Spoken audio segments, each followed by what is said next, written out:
Hello students, UIS Prayagraj में आपका स्वागत है। मैं हूं राजीव वर्मा। हम इस वीडियो में आपसे जो बात करेंगे भारतीय इतिहास के पाषाण कालीन खंड पर हम आपसे चर्चा करेंगे। जैसा आपने मेरे पिछले वीडियोस की जो सीरीज थी उसको देखा होगा, तो हमने अपना टॉपिक स्टार्ट किया हुआ था पाषाण काल। पिछले वीडियो में हमने पाषाण काल के पुरा पाषाण काल, मध्य पाषाण काल तक आपसे चर्चा की थी और आज हम पाषाण काल के अंतिम फेज पर आएंगे। जो आप स्क्रीन पर पीछे देख रहे हैं वो है नवपाषाण काल।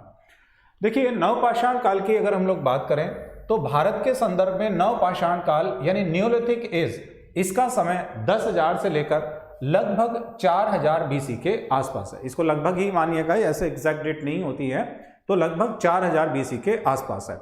भारत में पाषाण काल की खोज SC मैसूर द्वारा हुई थी 1860 में। अब पहली चीज क्या होगी पाषाण काल की विशेषता, कि पाषाण काल में सबसे पहले हमें यह देखना है कि मानव ने टूल्स जो बनाए तो पिछले काल की अपेक्षा इस काल के टूल्स यानी उपकरणों में क्या अंतर है, ये हम देखेंगे। आप ये देखिएगा कि हमने आपसे जो चर्चा की थी वो पुरा पाषाण काल में पेबुल, चापर चेपिंग टूल्स और हैंडेक्स टूल्स आदि पर चर्चा की थी। फिर उसके बाद हम आगे बढ़े थे तो मध्य पाषाण काल देखा था, जिसमें आप देख रहे थे कि छोटे टूल्स यानी कि जिसे माइक्रोलिथिक टूल्स कहते हैं, उस पर चर्चा हमारे पास हुई थी।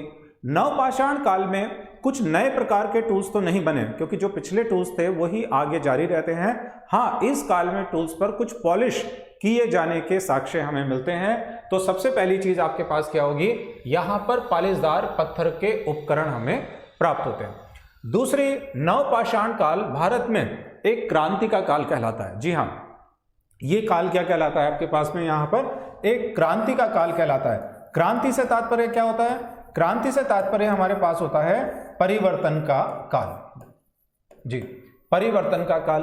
अब परिवर्तन क्या था, इससे पहले जब हम पुरा पाषाण काल और मध्य पाषाण काल पे आपसे बात कर रहे थे तो वो काल मानव के जीवन में इस प्रकार का काल था जिसमें मानव केवल प्राकृतिक वस्तुओं का उपभोक्ता था। और नवपाषाण काल में हम बात करेंगे तो इस काल में मानव, यहां पर आप देखिएगा, जो पहले मानव क्या था, उपभोक्ता। उपभोक्ता से इस काल में मानव उत्पादक के रूप में परिवर्तित होता है। ठीक बात।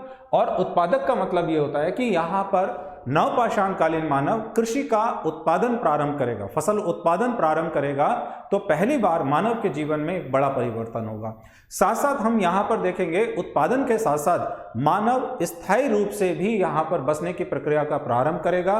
तो ये काल इस आधार पर क्या कहलाएगा, वो कहलाएगा परिवर्तन का काल।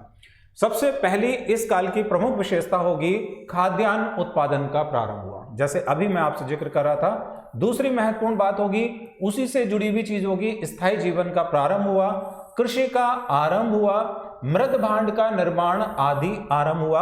और इन्हीं सब विशेषताओं के कारण यह काल जो कहलाएगा वो क्रांति का काल। अब सबसे पहले हम जिक्र करते हैं कि किन संदर्भों में मानव ने कृषि का प्रारंभ किया होगा, उत्पादन का प्रारंभ किया होगा। देखिएगा, अगर हम लोग इस चीज को देखें कि अगर सबसे पहली चीज होगी कि मानव ने जो कृषि का प्रारंभ किया, तो सबसे पहले मान के चलते हैं यहां कृषि का उत्पादन। कृषि का उत्पादन, कृषि के उत्पादन में हम ये देखेंगे कि मानव ने जब पहली बार पशुपालन किया था तो कुछ जगह से ऐसे साक्ष्य मिलते हैं कि जिस नदी के किनारे पर मानव ने पशुपालन का प्रारंभ किया तो उसी जगह पर सबसे पहले कृषि कार्य करने की जानकारी मिलती है। हो सकता है कि मानव कुछ प्रकार की फसलों का प्रयोग तो वो पहले से भी करता होगा, लेकिन ये फसलें क्या होंगी जो प्राकृतिक रूप से उग रही है, मतलब इसको कृषि के रूप में मानव ने नहीं उगाया। हो सकता है कि जिस जगह पर मान लीजिए ये पशुओं के बाड़े हैं, ये सपोज ऐसे हैं, और वहां पर इस प्राकृतिक फसलों के कुछ दाने गिर जाते हैं और उसके बाद से उन दानों में कुछ अंकुरण होना शुरू होता है, यानी वहां से धीरे धीरे, तो हो सकता है कि इसी संदर्भ में मानव ने कृषि का प्रारंभ किया हो।